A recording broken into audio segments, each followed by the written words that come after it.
Assalamu alaikum class, hopefully you all are fine. I am going to continue the previous lecture which was about enzyme inhibition.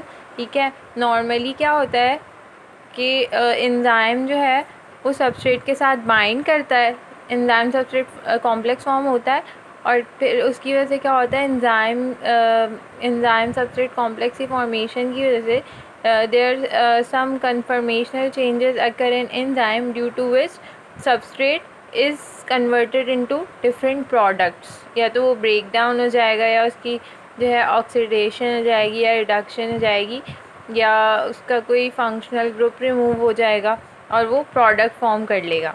ठीक है, अब अगर तो inhibitors क्या करते हैं, वो किसी भी तरीके से एंजाइम की एक्टिविटी को जो क्या है कि वो सबस्ट्रेट को प्रोडक्ट में फॉर्म करता है, खुद यूटिलाइज नहीं होता, बस सबस्ट्रेट को चेंज कर देता है इनटू प्रोडक्ट। इस एक्टिविटी को वो किसी भी तरह से इनहिबिट करते हैं। अब now enzyme inhibitors can be reversible और इरिवर्सिबल।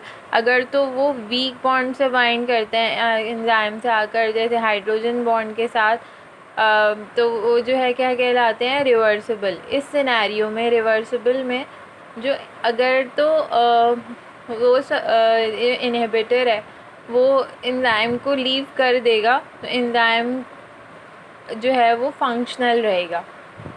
कुछ देर बाद जब वो अपना जो है हट जाएगा इनहिबिटर, तो एंजाइम वापस से फंक्शनल हो जाएगा।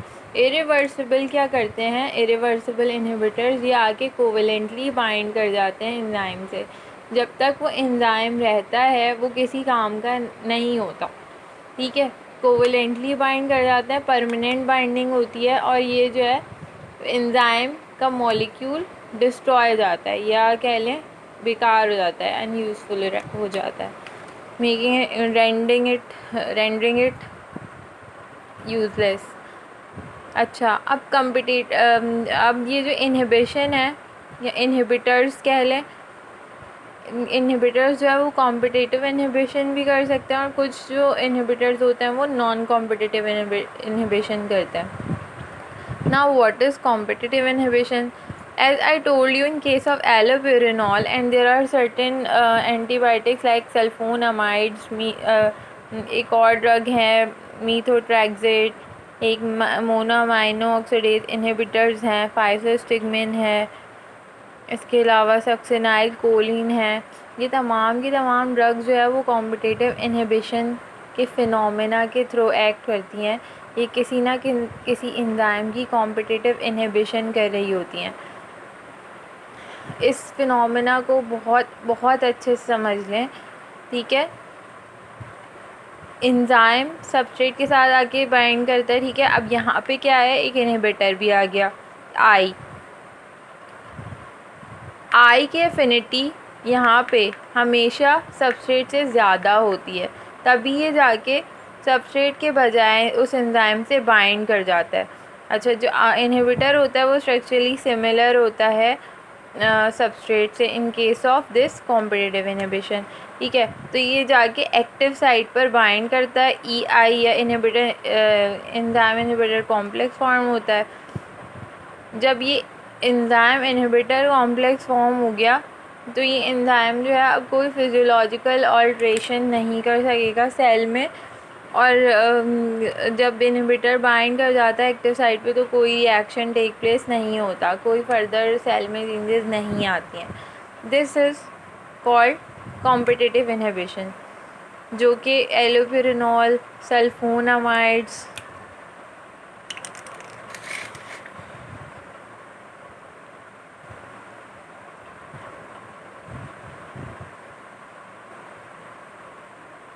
सल्फोनामाइड्स हो गया और डिफरेंट ड्रग्स के केस में होती है, जो जिस पे डिफरेंट ड्रग, अच्छा ये जो डिफरेंट ड्रग्स हैं वो डिफरेंट एंजाइम्स को इनहिबिट कर रही होती हैं। ठीक है, जैसे बहुत सारी एंटीबायोटिक्स भी ऐसी हैं जो कि बैक्टीरियल सेल्स के एंजाइम को इनहिबिट करती हैं, उनके डीएनए फॉर्मेशन को इनहिबिट करके इस डीएनए के फॉर्मेशन में भी एंजाइम्स जो है वो रिक्वायर्ड होते हैं, तो उन एंजाइम्स को वो इनहिबिट करती हैं। As bacterial enzymes are different from human, तो वो ह्यूमन के सेल्स को इतना जो है नुकसान नहीं पहुंचाती हैं। Now non competitive inhibition. Non competitive inhibition में क्या होता है कि एंजाइम और ये जो इनहिबिटर है और सबस्ट्रेट है, एंजाइम के साथ जाके इनहिबिटर बाइंड होता है, लेकिन एक्टिव साइट पे बाइंडिंग नहीं होती। ये जो बाइंडिंग होती है ये एलोस्टिक साइट पे होती है। अच्छा, यहाँ पे कॉम्पिटिटिव इनहिबिशन में जो है इसकी एंजाइम इनहिबिटर कॉम्प्लेक्स की जो फॉर्मेशन है वो कुछ चीज़ों पे डिपेंड करती है। क्या क्या चीज़ें हैं कि इनहिबिटर की एफिनिटी कैसी है। वैसे इनहिबिटर जो होते हैं कॉम्पिटिटिव इनहिबिटर, उनकी एफिनिटी सबस्ट्रेट से ज़्यादा होती है।